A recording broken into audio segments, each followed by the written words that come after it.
second week, we have Martin Ho, and I'm sure, a lot of you'll know his background. I know he sent out information, a little bit about Martin, the coaches the clubs he's coached at, and sort of the direction he's gone in. We've got a few people coming in from the waiting room, so I'll keep bringing them in. But this will be a good one. I'm really excited to see and hear what Martin's got to say. Obviously, he's going to be speaking about the technical program and tactical analysis. I think he's going to be using some information that he sort of designed at Liverpool Football Club. But Martin now is the assistant at Manchester United women's team. Martin and I have known each other for quite a long time. So it's good to have him on board with us. And I'm really excited. So Martin, take it away. Hi everyone. I'll just go through a little bit in terms of what it looks like, in terms of what we'll go through, a little bit on the technical program of what I designed at Liverpool when I was there as a technical director, and how that then links to the pitch, and then some tactical analysis when I was there too with the under-21s leading into a game week, so leading into our one of the final games of the season where we won the league, and how that week looked training wise, and the preparation that went into that. As Paige said, really brief in terms of where I've worked and what I've done, who I've worked with, and then some of the self-development things that I do in terms of trying to enhance what I do as a coach, and then key influences in terms of what I've done as a coach. And this will be different for everyone in terms of people I've worked with, people I haven't worked with, professional coaches that I look up to. But what's a really clear thing for me, I have my own perspective, but I'm myself, and I'm not one of the other coaches that I've listed. So I like their ideas and the ways of working and specifics about them, but I have my own ways of working. So we'll get right into it. Liverpool women, when I was there for the 18 months I was there, I was technical director and under-21s head coach. So looking from U21s right through the youth setup. Was asked to rebuild in terms of part of it because we need to take in a new direction and move the club forward. So really snippets in terms of what the philosophy was when we were there. And this was linked from all the way through the club as a whole, not just the women's side, but we linked the club, boys academy, girls academy, all the way through. Same values, same philosophy, the exact same way we wanted to play. So if you look at it from an in-possession point of view, how we wanted to do it, what the key points were, but doing it Liverpool's way. So then a really key part, and I know you'll have this at your soccer clubs, if you work with Paige and anyone else who's working at other clubs, is a player-centered approach, working on all aspects of the game and how you can then incorporate all them around the player to enable that player to flourish, have success, and move on with their career and be successful. So we have real key things when I was at Liverpool in terms of periodised technical program and individual and unit and teamwork. A lot of stuff around the tactical part, even through U14 and U16, we were big on terms of teaching the players the game, because they're only going to know as much as you tell them, but they're only going to know as much as they watch. So we were really big on them watching soccer as much as they could, whether that was their favourite team, whether it was our games that were recorded and they watched back. Moving on to around the physical side, they done gym twice a week. We had individual physical programs, nutrition, advice and support there every day. For a lot of players for different reasons. Players might need to build up strength in different ways, and those sorts of health issues people might have in terms of with eating. Around the social part, which is I think that's a real big part in football, I believe now. We done team workshops and team activities to create a morale between the players. But that enabled us to make sure that we were successful on the pitch because of the camaraderie the players had. And then the psychology, which is getting even bigger now in soccer, really important. And I'm big on it myself. I believe if your mind's not in a good place, your feet don't work. And that's something I'm really big on. If this is not right up here, they don't work downstairs. So something we're really big on. As I said, says the bottom, mistakes are a great opportunity for learning and improvement. So that was really important when we were at Liverpool in terms of creating that environment. Player characteristics we looked at, and this is a little snippet and things that when I went to over to Ajax, to their academy, seeing some of the things and characteristics they use. And this is a little part kind of, as we do as coaches, you're a bit of a thief. You take things from other clubs and other coaches, and this really stuck with me and was really impressive. I've obviously put my own spin on it in different ways, but the kind of tips part was something that I've seen at Ajax, on how they look at characteristics when a player when they recruit, but something they really wanted within every individual player. And we tried to incorporate that at Liverpool when we had our recruitment phases in the summer, which was important. But then making sure that we understood that some players develop and learn at different rates, and players might not be ready when you want them to be ready as a coach. They might be ready in 2, 3, 4 years' time. So you've got to be able to see talent as well as coach it. So looking at a little bit of the technical program from U9 to U16, I don't know if you'll be able to see much of that. I'll zoom in a little bit onto it for you just so you can get a bit of a flavour for it. So in the weeks, we had 6 weeks or 5 weeks, 5-week block. And something I'm really big on with technical programs is, and something I've kind of learned over my time of doing courses, is I've seen a lot of programs in place, and I've done a lot of research and a lot of work, networking, around what the best technical program looks like. This is not going to be anything different to what some of you will be working towards. Some people might agree, some will disagree. It's a game of opinions. But what I tried to do was put in place, I didn't want a topic where I would potentially look at, which I've seen of some, where it might be, we're doing build-up play from the back, and then we do it against the front three or front two, and you never revisit the subject again. You never revisit it for like 30 weeks. So something I was really key on was, we had 3 training days, a Monday, Tuesday, and a Thursday, and then we played them a Saturday morning.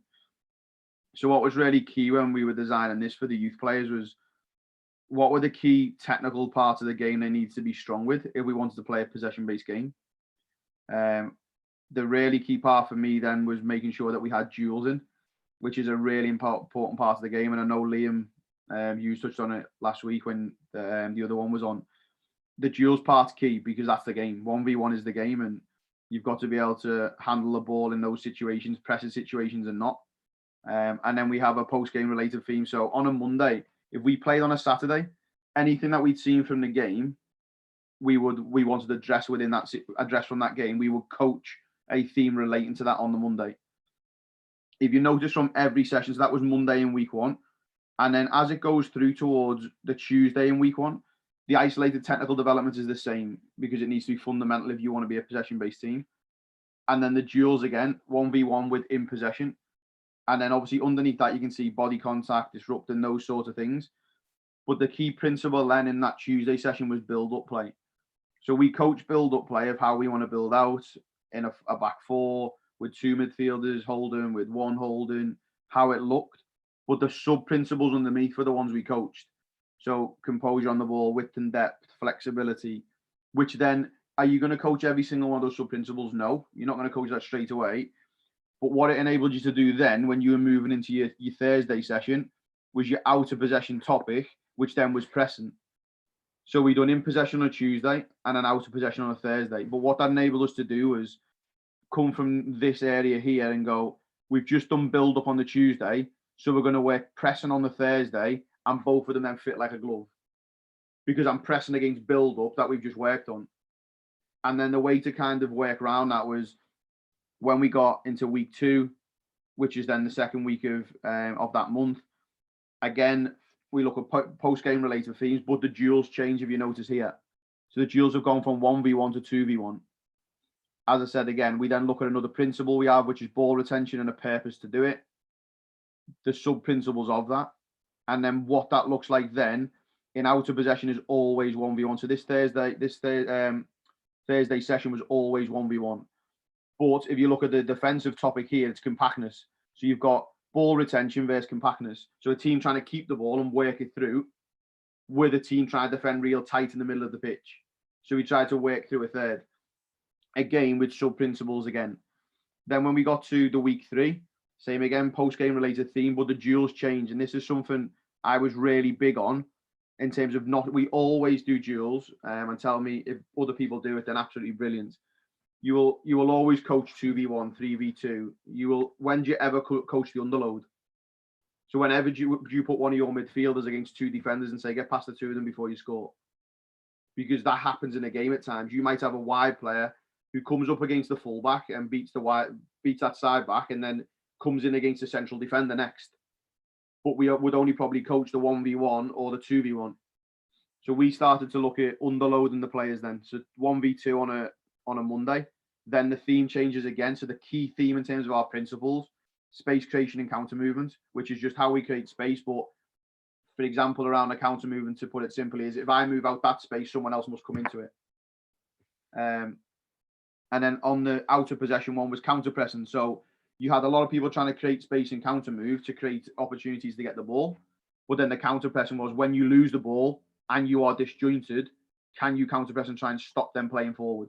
So the themes, the in possession, out of possession theme each week link like a glove, that when you worked on a Tuesday, whatever you worked on Thursday was going to be a counter to that all the time. So you were able to get the returns in of, has my build-up play worked and have they learned, because we're doing pressing on the Thursday. So then when you get towards the back end of the week, which we come to week 4, so the end of the month, same again, we went 2v2 in duels. You then come to your in possession principle, which was creating and converting in the final third. So you're crossing and finishing, your combinations in the final third, all that sort of work. Then on the Thursday, we would look at defending in our own half. So you've got one team who's tried to build up and trying to create in the attacking third, and then one team who's trying to defend the box for their lives. So you've then covered the whole part of the pitch from your first zone to your third. You've covered everyone, but in relation to our principles as a club and as a team. And then week 5 was all about games.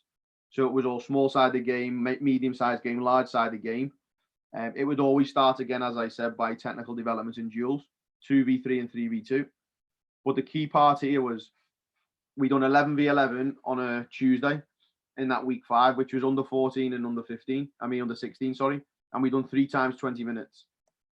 We then done on the Thursday 4v4 and 5v5 mixed between the under U14 and U16, which gives them opportunity to mix with players of a higher group, which then challenges your ability.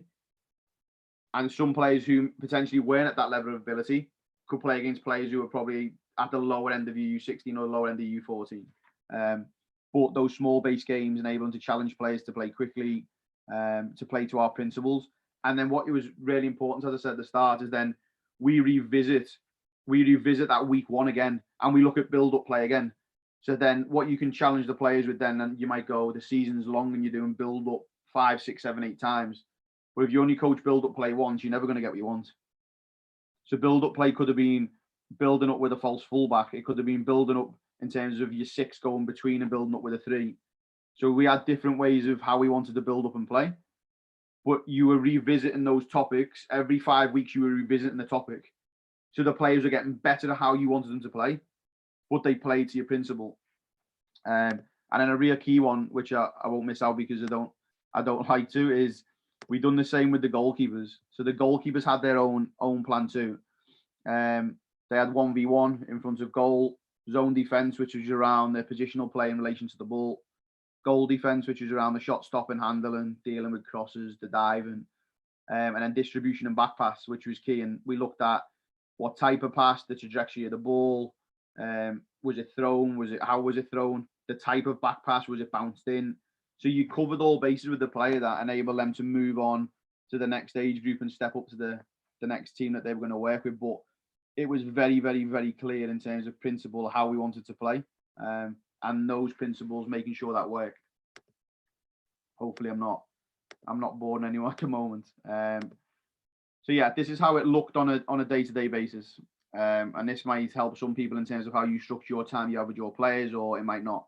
So when we got to our U9s, for example, so our younger ages, I'll show you what we've done with them too. Let me just get this up for you now, because I think this will be a key part in. So that was the U14 and U16 program only. The U10, if I show you this program now, this was the U10 and U11 program only. U9 and U10, sorry. So this was real key in terms of ball mastery and isolated technical development, how we used the ball and how we did. So it was really, that's a key part for those age groups. How you handle the ball.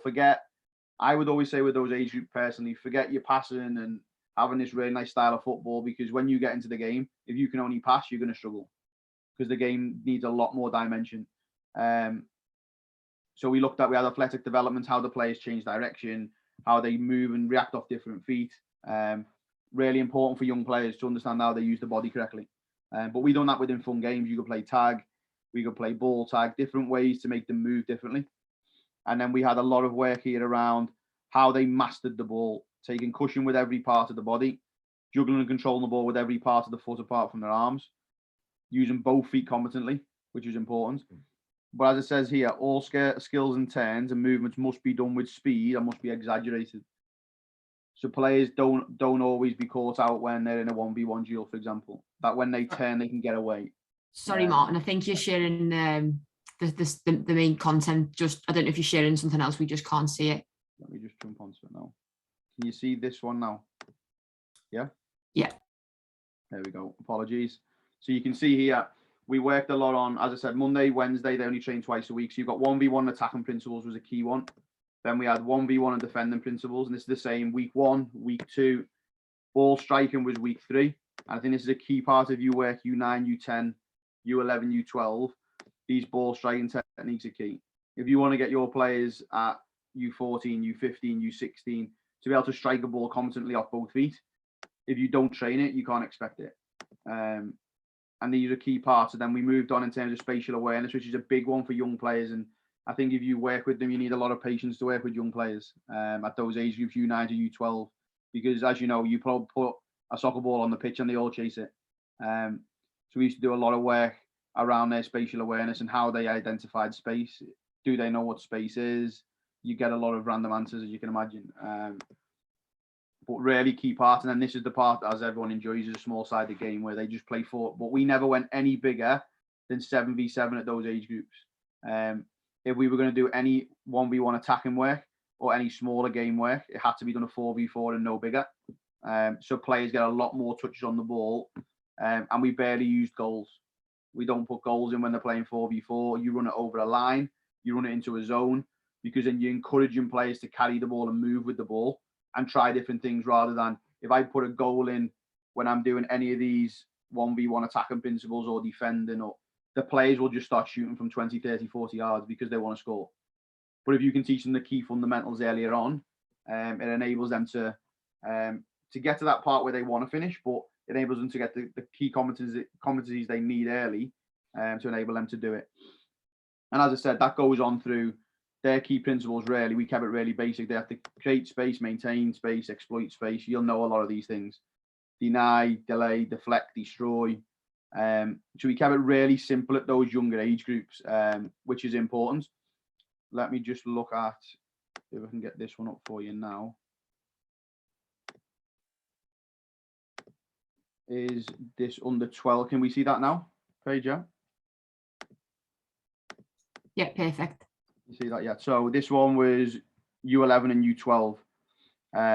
So they work to around the same principle. So build up play, pressing, ball retention, the same as the U14, U16s. However, what I'll be really key on in saying is these principles underneath are totally different. These sub principles, they're not the same.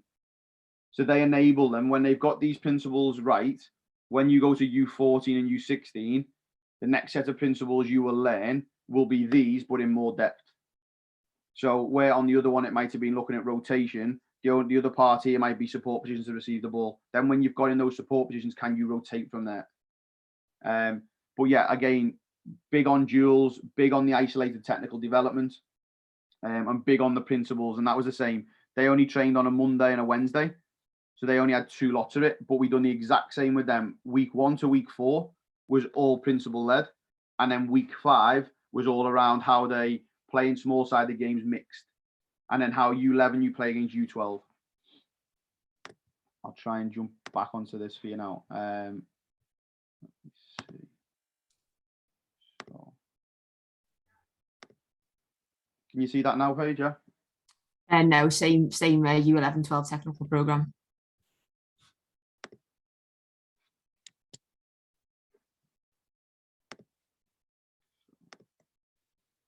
There we go. We should be back on now, I think. Yeah. There we go. So,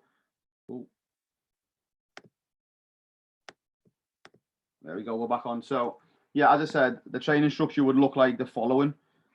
for the younger teams, 20 minutes of athletic development, ball mastery, and then post-game related theme. Coaches had the freedom, obviously, to design the practice, which I think is really important, because that then enhances your development and gives you, in terms of more responsibility and more accountability.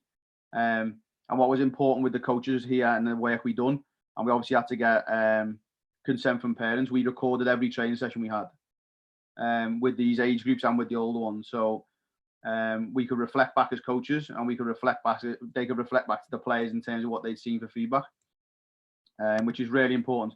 These are some of the parts we looked at with the younger players. So if you're looking U9 and U10, these were key parts we looked at. So isolated technical work might have just been a pass in here to this player here. They dribble the ball through here and then they pass out. So we're not looking at a lot of passing, but we're looking at how they receive it, how they dribble with it, how they move with it, and the different types of things we look at: feints, turns, movements, dribbles.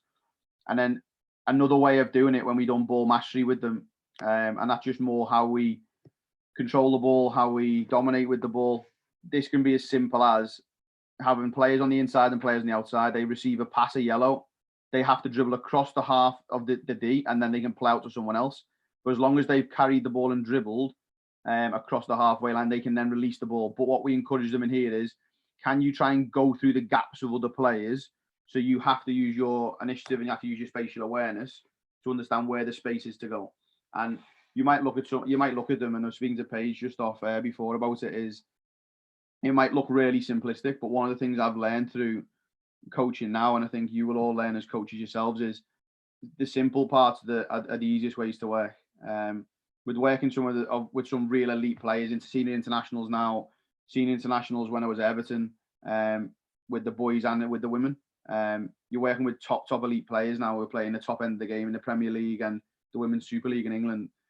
The more simple you keep the practice, and as long as you've got challenge, you will always get buy-in from the players, but you get more out of them.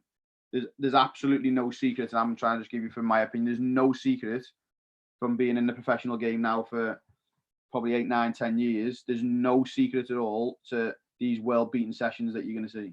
There's absolutely nothing. And something I've learned is you have to be really simplistic, but you have got a real good detail in terms of when you challenge. So you can see here, we've done a lot of ball mastery, might just be in a 30 by 30 grid. And it would be a lot of touches. But what we tried to add together, and the players really bought into it, U9 and U10, was we would link a lot of turns, dribbles, cuts, and feints within a sequence. So the sequence would go up to 8. So there'd be 8 different turns, feints, or movements with the ball that the players then perform back to back. So then you try to challenge their knowledge and decision making, but you also challenge them in terms of technically to make sure that they were efficient with the ball. And then looking at around the dual work, they're really simple ways of doing it, but they're really effective ways. So we just had maybe one in each zone here. This player, if you beat the first one, you go in the second zone, it's 1v1 again. Can you get into the end zone with the ball? Then can you rotate these 2 players round so they're not the only ones defending all the time? Same in this one here, 1v2. If I'm in this side of the zone, I'm 1v1 versus you. But as soon as I come across there and 1v1 against you again, then what you do after a certain time limit is you take that line away, which then is not in. So if I don't beat you straight away 1v1, another defender would naturally come in the game. So we take that line away after 8 seconds and say you're now 1v2. Can you now beat those 2 players in a 1v2 situation and get in the scoring zone, not a place where they can shoot? Because then you lose the art and the creativity and the beautiful work of that player who then can't go past someone. So I'd rather than be in a situation where they have to get in the end zone and beat someone and bypass, which is then a duel, rather than just push it out the feet and hit it into a goal. And then when you look on this right side now, the different ways we've done it. So there's so many different ways you can do your 1v1. You can play in and press defend from the front.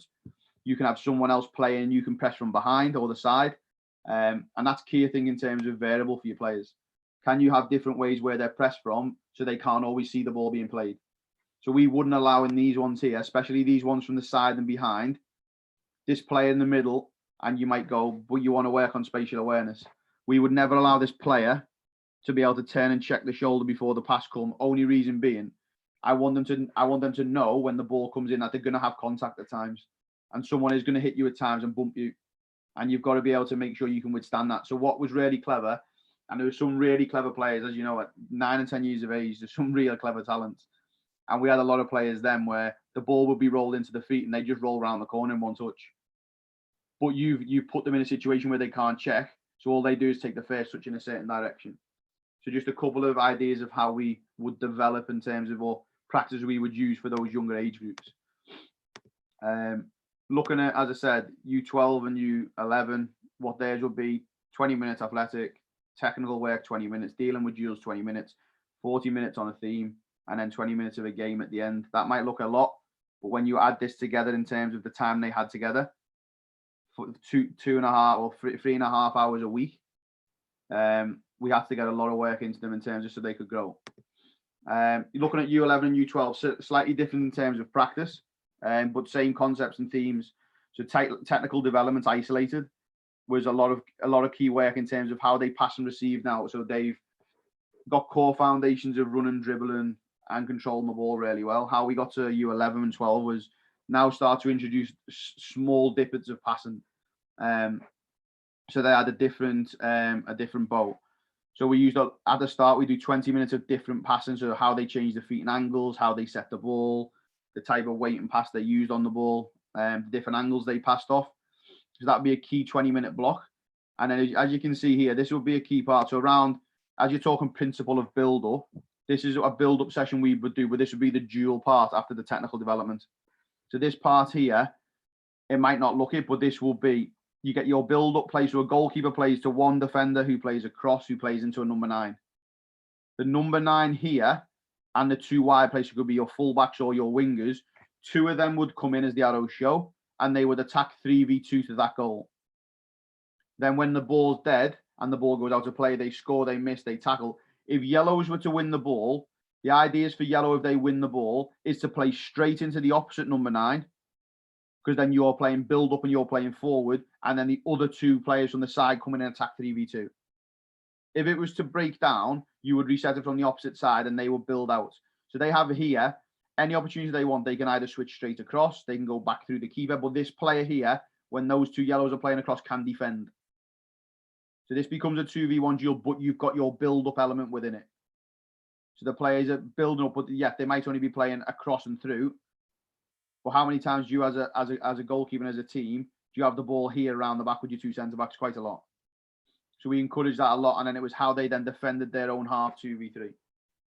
But the dual part was in there, but the build-up play element, which was the focus, would have been there too. And then as you can see, a small-sided game structures, I never allowed a small-sided game just to be free play, unless it was right at the end of so we usually done 3 to 4 blocks. The last couple of blocks could have been, but the early ones had to be structured around the theme. So build-up play would have been, these players are locked into this zone here, so 5v3, 6v3 with the goalkeeper. You can go up one zone as an attacking player, but you can't go back a zone. So these midfielders can go up one if they want to go and support that press. But what can't happen is these players here can't go back one. So these 2 yellows helping this yellow team get out, they can't come in here. So what I encourage a lot of here is that's a lot of decision making. What positions do I pick up? Do I go and help press this player here? If I press this player here, this is the free player, which we were big on. How we find a free player in the build-up, which now in this position will be the 6. But if you notice in terms of the structure, the only 3 systems I allowed them to play in terms of as a team, 4-3-3, 4-2-3-1, 4-4-2, no other system. I wouldn't let them play. I don't believe in terms of my experience, there's no point in playing 3-4-3, 3-4-2-1, all these big systems, because your players never going to understand it.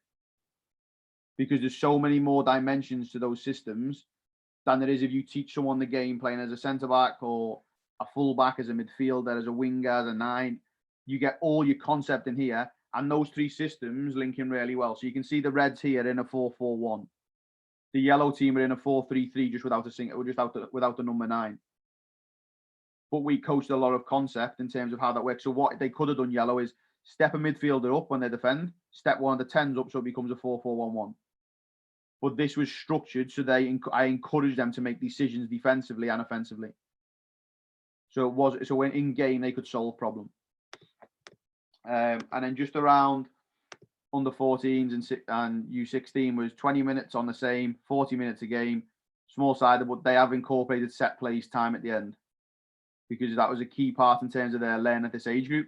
that they understand how to defend and play from set plays. We encouraged set plays when we played. I wanted a lot of their set plays to be played on the floor and played short straight away. So they're in possession, they're moving the ball, and we're not just delivering into the middle of the box. Did they learn that at U16, deliver into the box yet? U14 was hand on and play straight from the corner. As you can see here, U16, U14, it's slightly different. We tried to get as close to the game in terms of game dimension and game principle. So as you can see here on the left-hand side, the counter-pressing one, I would never call it that because I didn't like that word.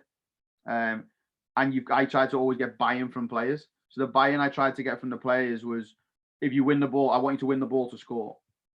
Which now, if I'm thinking as a player, if I say counter-pressing, just you defending and pressing the ball. Whereas if I say all the session is about is you winning the ball, yellows, to score in the 4 mini goals.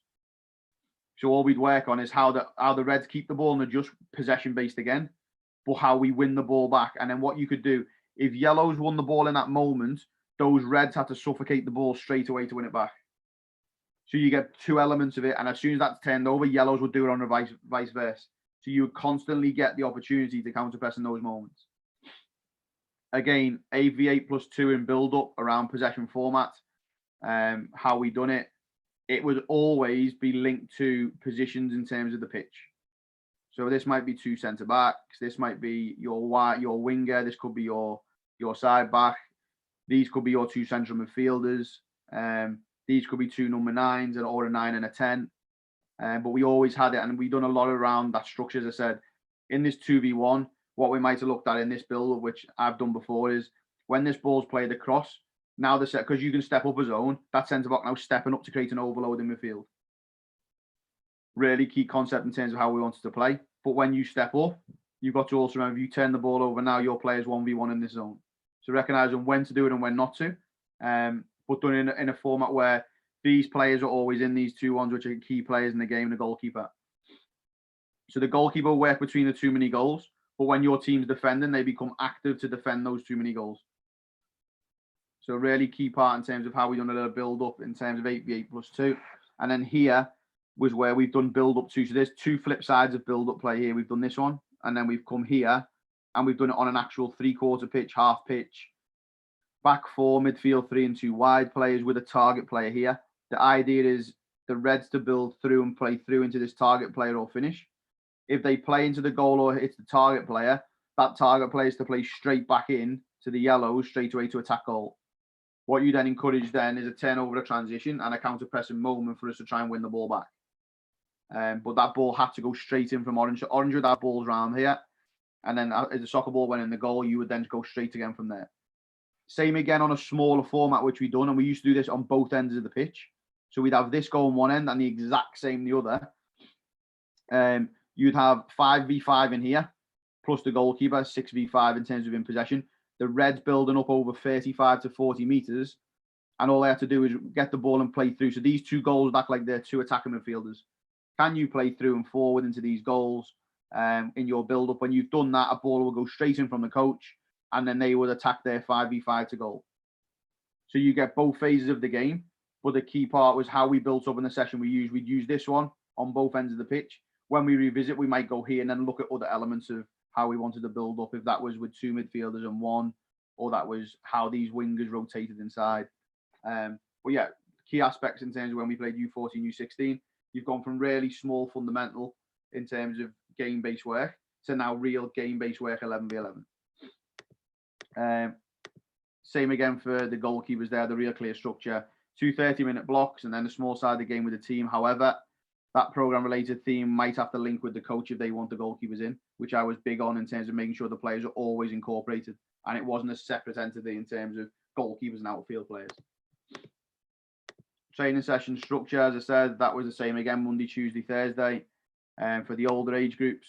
And then just as I touched on here, just before we move on, is systems of play. So these are systems of play we had for those age groups, which we were big on, making sure that they stuck to what they done. This part on the side here will help you in terms of why we done that. This writing here was, we had 3 systems. The players to understand their role responsibilities within those systems doesn't give them tactical overload. So that they're not changing much in here in terms of if you go 4-4-2, you push one of your number 10s up. If you go 4-2-3-1, one of your midfielders drops into a 6th position. If you're 4-3-3, there's only one number 10 higher. Nothing else changes. So then when you come through the younger age groups, we were really specific on how we play. We never play with the back three at youth age group because that's not realistic to what we wanted to build principle. We'd always have 2 centre-halves and 2 full-backs, or we would build with just 2 centre-backs, 4 midfielders and 2 forwards. So it always relates to how we could get this differently. But making sure players at those age groups, U14 and U16, could specialise in 2 to 3 positions. As I said here, U14, U16, a minimum of 2 out of 3 positions to play. So if you were a right fullback, we wanted you to understand how to play as a right winger. If you were a centre back, you had to be able to play as a holding midfielder. If you were a holding midfielder, can you play as an 8 or a 10? You then might ask me, what happens in a wide position then? If you're one of these wide forwards, can you play as a number 9? Can you play as a fullback? Can you play on the opposite side? Because playing as a left-footed player, if you're this side of the pitch, to go in here is totally different. Whereas I might encourage them at times, or if we're missing a left fullback in the game, can you go back here for me? So encouraging 2 to 3 positions out of a player, but knowing really the 2 key positions you might play in might be here and here. Do you know the role and responsibilities for these 2 positions? So I'll move on now. So that's more around the program and how we designed it, and how I tried to implement it. That to anyone could be absolute jargon. It could be.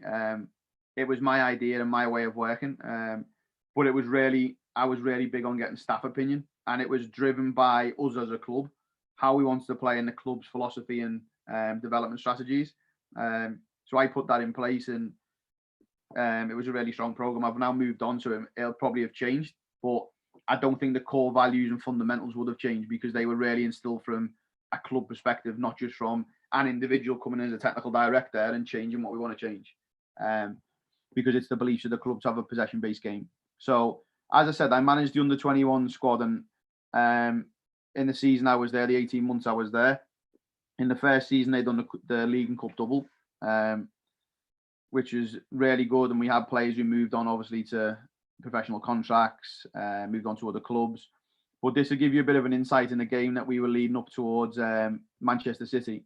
We played them in a league game. Near the end of the season, and if we won this game, we won the league. We were in the end, we were about 11 or 12 points clear in terms of winning it. But this was a key part in terms of near the end of the season, and a really key game for me in terms of to outline some of the principles. So the players in this age group would have ranged from 16, 17, 18, 19. Barely, wouldn't have been many who've got around 21 years of age. So yeah, play Manchester City with the under-21s in a 4-4-2 system. So the analysis we looked at, so the principles of play for this age group. So this changed again. So this is another program that we developed and grown. You can see a lot of them here, these principles in terms of how we build and how we play. A lot of them will be covered within the youth age groups. So the transition up towards the under-21s, which was the group after the U16, the transition wouldn't have been really big. Really important part in terms of what we incorporated, which is obviously for 18 months we got a lot of these principles in, but they wouldn't have been perfect. But a lot of the actions done around this, so individual and unit and team stuff, is all around the behaviours and the actions required. So if you can do these here and we can encourage these, those behaviours and actions are required for an individual, unit and team perspective. So what it looks like, 4-4-2 for us, that's how it looked, really basic, nothing you'll be surprised or you haven't seen before as coaches. Real clear philosophy, as I've said, way we wanted to play. Offensively, what we wanted to do is the same as what the academy system was. We had nothing changed, so it was really streamlined. And then from a club perspective, we worked always to these philosophies, beliefs, values, resources, what the club objectives were. These are all key parts of how we played our games. So this gives you an insight in terms of what we looked at within the week leading into this game. So as you can see here, we knew when we played Manchester City, they're a really high press and aggressive team. They like to be on the front foot. They press really high. They commit numbers forward. We're a possession-based team ourselves, so we wasn't going to resort to anything different. But what we got identified a lot was they will press with their wide player and they'll press with their number 9 at the same time on one player at times. So if we had opportunities when there's 2 lines of pressure to play across or play through into midfield, it gives us opportunity to do it. But the key part in here for us was never being all in one line at the same point. So there's always got to be a different passing line. As you can see here, offensive passing lines again, when it's landed with the fullback or the side back, if you want to call it, is can they play in, across, and can they play back and forwards in terms of positional? And this was relating to how Manchester City played and the positions we would need to pick up to have these opportunities. As you can see again, making sure in these positions here, if this was their player here, this is our player here, they've been pressed on, our fullback's been pressed, can they play across or through? And depending on what that looks like in terms of us when we're being aggressive with our play. Role and responsibilities again within here. When the whole midfielder gets it, these are the opportunities they need to have to be able to play forward. The bottom part here is their defensive action. So can you be in this position when we build up, or can you be in this position when we build up? Same again from a defending distances. So this is the defending side. Are we in position as defenders when we defend? So offensive, left side, this side here is all defensive. Can you be in connection with the player around you of around 12 meters? If you are in 12 meters from that player, it enables you to then be really effective in terms of defensively when you want to win the ball back. The same again for the wider players, the wide midfielders. Can you play in and out the pitch? Can you run forward, carry the ball, and be really positive in your 1v1 duel? Then from a defensive perspective, can you be connected to the number 9 and number 6 near you? But can you press out here, press backwards, and screen the one beyond you? So we really encourage the players to have more than one job at all times.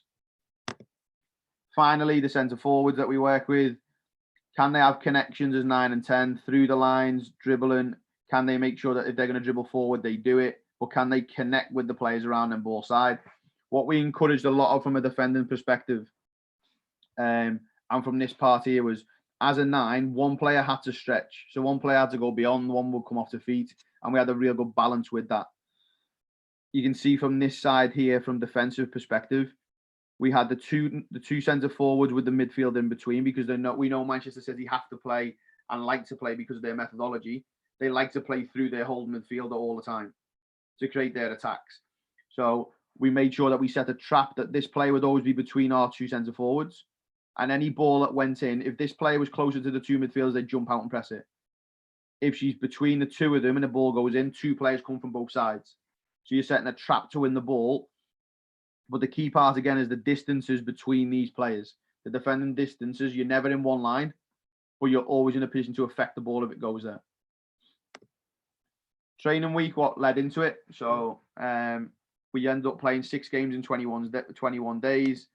We had 11 players out of 19 available, and then we called up 2 U16s, and 1 made their debut in that game. So as you can see, the week was really, really busy in terms of what we done and how we played.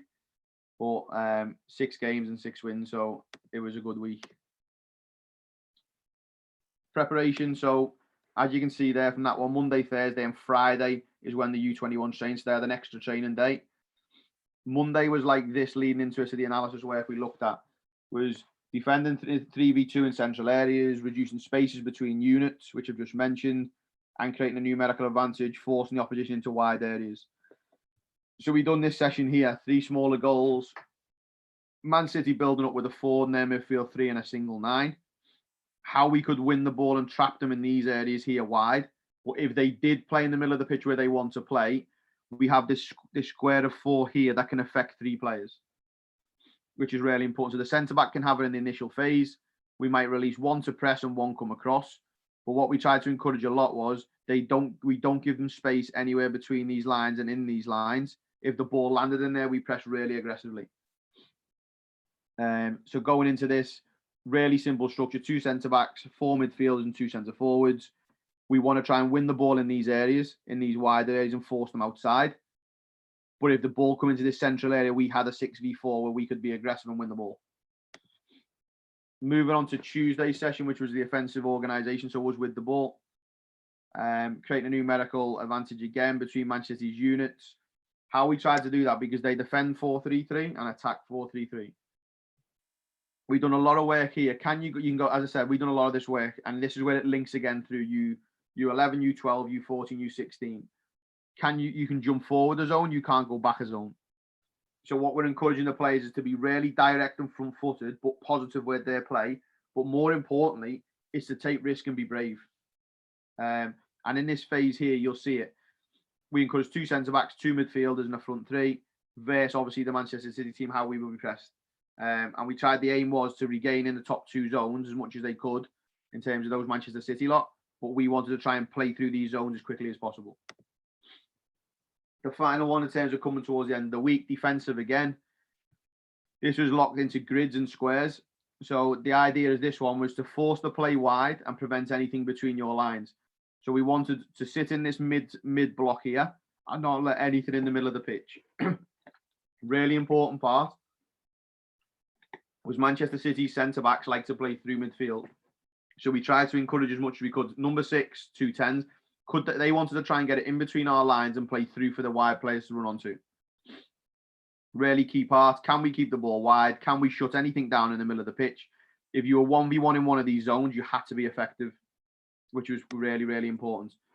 Coming towards the end of the week, our actions in the middle and attacking third, how we would exploit in these wide areas and overload in midfield. So it might be the wide player coming in off the line and creating an advantage in the middle of the pitch, down the side of their whole midfielder. The number 10 might come off or the number 9 might come off, which means the wide player runs. So we had lots of good key relationships in these, but always the 2 midfielders would stay under the ball to keep their number 2 number 10s occupied. But they would sometimes just be a decoy to get into these pockets. So as I said, what spaces do we want to get into and how do we want to do it? So our analysis for the week in terms of building up, this was more early on in the week. Our rotations, as you can see here, in terms of the way they change. When the ball's with the centre-back and they press with a single 9, we wanted to get the ball inside that space inside. And could we get it inside the pitch? Could we get the ball inside the pitch into that wide midfielder who's rotated inside with the fullback? Another way of doing it, as I said, could we get the number 10 between the line instead of the wide player? So they just rotate into that position. The 2 midfielders here lower, pull their 2 midfielders out, and we try and play down the sides of their 2 higher midfielders. Looking to play in the spaces between the units, not individuals, so in open play. Can we get the ball wide in these positions? Because we knew we'd hurt them with advanced fullbacks on the wrong side of their midfielders. But then can we play beyond them? So when we get into these positions, the fullbacks high, it was important the wide player was inside. But the wide player not just staying there, knowing that they could make this running behind blind side so we could attack the goal. So we've done lots of work of when to stay here, but when to run beyond at the same time. So you'll see a little bit here. I don't know if it's a bit laggy or a little bit slow. Tell me if it is. But you'll see a little bit from our build up here from that game. You can see us being patient with the ball. You can see Manchester City pressing with that single 9. A little bit scrappy in that initial phase. Ball speed needs to be quicker in these moments. But you'll see here now in this phase here, in terms of, you can see the number 9, the second number 9 here in this pocket here. The fullback's inverted, which is their own freedom. Wide player plays around the corner. Now we're in that space we want to be in this pocket here, which was important. We lack with the final ball.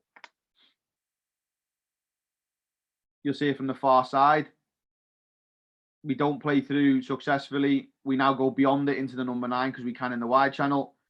Combination in the wide area, and now we're attacking the goal with 4 players from across, as we said, and we should really finish from those moments. You can see again in our build-up play, into the midfield, if they don't pick up, which they didn't, the number 9, one of the number 9s has come off between the lines. We play through. Winger goes and joins in, and we're nearly down the side and beyond them again. So you can see the concepts we tried to work in this game of playing between and beyond. But it was important in the initial phase that the midfielders picked up. Brave, trying to be brave as centre halves, which we encourage. In between the lines again, between those spaces. Quality might have just lacked in moments again. See again in this phase now. Same again, midfielders on the ball, switching out. 2 midfielders as 6, stay here. Inside space opens up. Playing down the side, as we said, dribbling 1v1. Being really effective going down the sides, trying to create opportunities beyond their back line. And this would be a good one for you to see here. We play from this lower position here from a centre-back.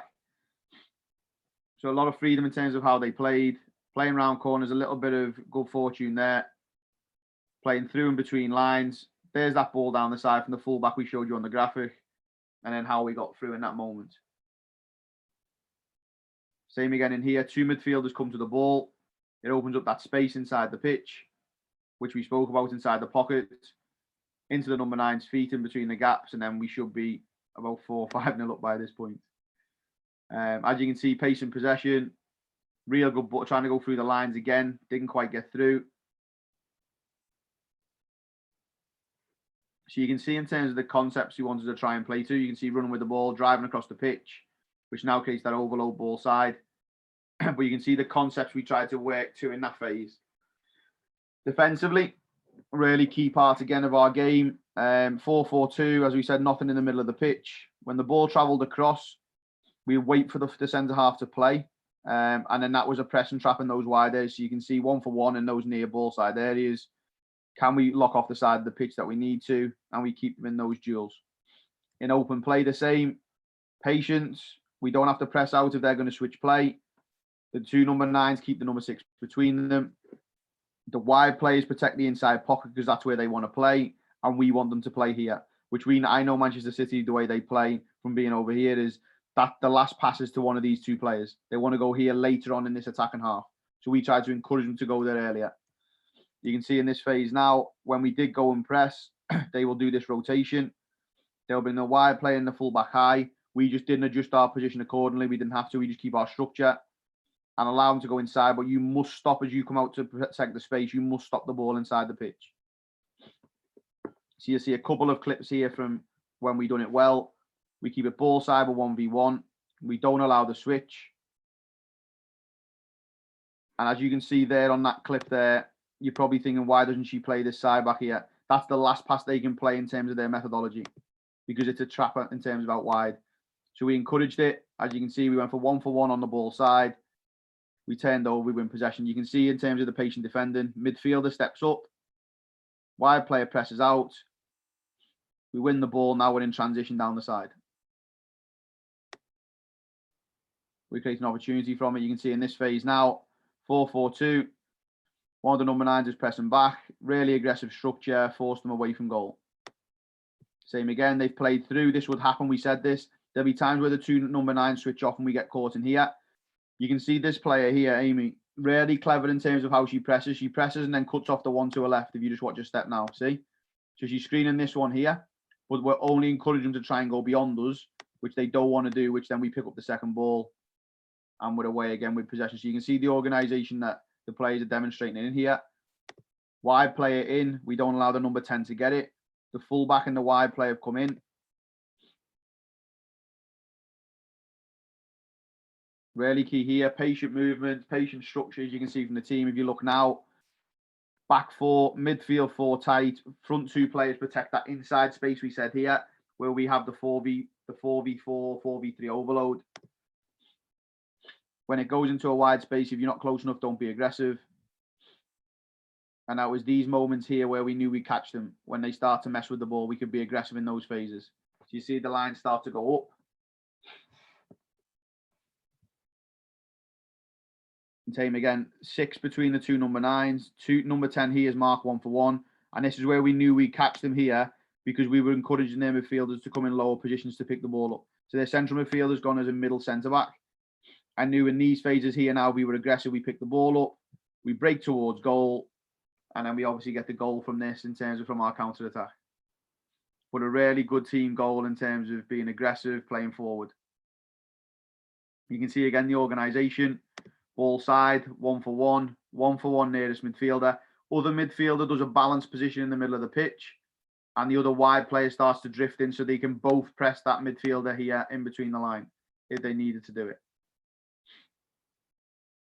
Into that position centrally. Can we be aggressive and force it back? We can. And they were key themes throughout it, as I said. And then what we do is we start to force them to play what they don't want to play. So, as I said, they go on and win league winners, the plate winners in terms of winning the double. But the key part for us in terms of as a club is this part at the bottom. This is more important than this. This is just a bonus for the players in terms of their hard work. this part was more important. One player went and signed a professional contract with the first team in the league in the top tier, which is the WSL. 7 players went on to play in the Women's Championship in the second league in England. And then 4 players have moved on to the Women's Premier League, which is the third tier. And then 7 players were retained for the following season to play in the same team. So it was really important from a development perspective and a player-centered approach that they wanted to win, and that was their aim. But more importantly, that these players here, when you see it from the bottom, all of these players here, these 19 players, had success, whether they stayed on or they moved on to new clubs, or they were able to go and play professional football at the same club, which is really important. Hopefully, I haven't bored you anymore. But yeah, lots of information, lots to digest, but just gives you a bit of a flavour in terms of what we were like as a team, how we wanted to play as a team, and then the principles we worked to as a group. But yeah, totally different in terms of to potentially how you work. But yeah, just a different way of working in the way we work a little bit in England in terms of the possession game we want to play. But yeah, it gives you a flavour of when I was at Liverpool 3 years ago in terms of how we tried to do things. My job now is obviously totally different. But yeah, any questions, feel free to ask. Any feedback, feel free to ask, because I'm always learning. Martin, just first of all, a huge thank you from myself and Arlington Soccer Club. That was absolutely fantastic to see the detail, the insight. Obviously, speaking, as director of coaching, our coaches do a phenomenal job, and I think when we are able to sort of be a fly on the wall in sort of an elite environment like you're in yourself now, and obviously here with the U21s, it just shows how much detail, attention to detail, and how much goes into preparation. But that's not to say that, we cannot do the same within our club at sort of the youth grassroots level. You mentioned a few things there, isolated development, there's arguments maybe against that, but I think it's so important to be able to have those fundamentals. And I think that's something that we do try and encourage our coaches with in terms of, specifically the 1v1s, 2v1s, they happen all over the field. And I think one big key takeaway for me is simple equals success. You don't have to be, a cone master. You don't have to have all the fancy equipment. If you go with a solid plan and an idea of what you want to deliver that session, then it's sort of what you say and how you say it versus how you set something up. Yeah. So that was brilliant. I know a few people had to drop off because it's on the hour. But if there's any questions, you can come off mute and ask, or you can put them in the chat box. There's a few thank yous coming in. Lee Powers is one of our long-standing coaches. He's just put there, this was amazing. The level of detail was very helpful, and the whole thing was inspiring and motivating. And I think that's sort of part of the process of having these coaches webinars, is to really inspire our coaches, provide some maybe higher level detail, and hopefully, everyone can leave with something and put it into the next practice. And even like it says there, like really kind words by Lee. But I was saying before, as I said, I think I mentioned it before to Paige, is everyone will have real good detail. The best detail is the most simple. And I'm working now I'm lucky enough and fortunate enough to work with some real top international players and domestic club players now of football. And at Manchester United, and I can look at real simplistic things when I'm delivering with these players, and as long as you can answer the why, which is the key part for me, you get the buy-in from the player. The detail just has to be simple, and there'll be a lot of things you're doing and you will know, but don't think there's a big thing to do at the top level to have good detail. There's not, I promise you now. So what you're saying, Martin, is everyone on this call can be a coach at Manchester United? You can, yeah. You can have a job if you want. The first time back there, yeah. No, honestly, I think there might be a few questions that come in. Obviously, this is going to be posted to our YouTube channel. If anyone does have questions, I will happily, and ask them on their behalf and see what your response is. Yeah. Just one final question from me before. So you were mentioning about your coach sort of like Monday, Tuesday, it'll be offensive, defense, and same to the same topic at both sides of the ball. As a coach at that level, even if your topic is, defending or playing out from the back, do you still coach the attacking team if you're working on playing out off the back, i.e. do you actually go in and physically coach, or do you set the sort of the team, the non-focused team, if you would like, do you sort of set them up and then you let them play? It's not so much coaching. Yeah, so depending on what age group, if you're looking at U11, U12, we will coach. I used to make the coaches we used to do no more than 3-minute blocks in terms of we doing work. So we tried to get a lot of the coaching work in the breaks when they had a 2-minute rest or 1.5-minute rest. We try and get the coaching in there. But as long if it was really, really important and the session kept breaking down, we'd step in and coach. But the key part for me was before you sent the players out to start that block of work, the players understand them from a visual perspective from a board and saying, this is how I want you to look to get out. However, if you find another way of doing it, then brilliant. So we would coach it, and we do a little bit before we started the session, and then we do it in the breaks between. So there was flow to the session. As you're saying, with the team who's building up, we would coach them. The team who are defending against that, we'd obviously flip those players around so everyone got to work on it. But the key part was for us in that you still had to give that defending team a focus. Yeah. Because if they know the theme is around build up and they're just pressing against us to try and help to obviously see how it look, how we get out from it. I would always say, and it was those sort of things, you're not defending. Can you win the ball back within 10 seconds to go and score? So there's that competitive element. Yes, you add the challenge to it. If you win the ball back in 10 seconds and see if you can score. If you win the ball back in this area from this area here, you get 2 goals for doing it. So you put a challenge in that encouraged the players that their focus was only to win the ball and score. It wasn't I'm defending. Right. It's, can I win that ball as quick as possible to finishing that goal?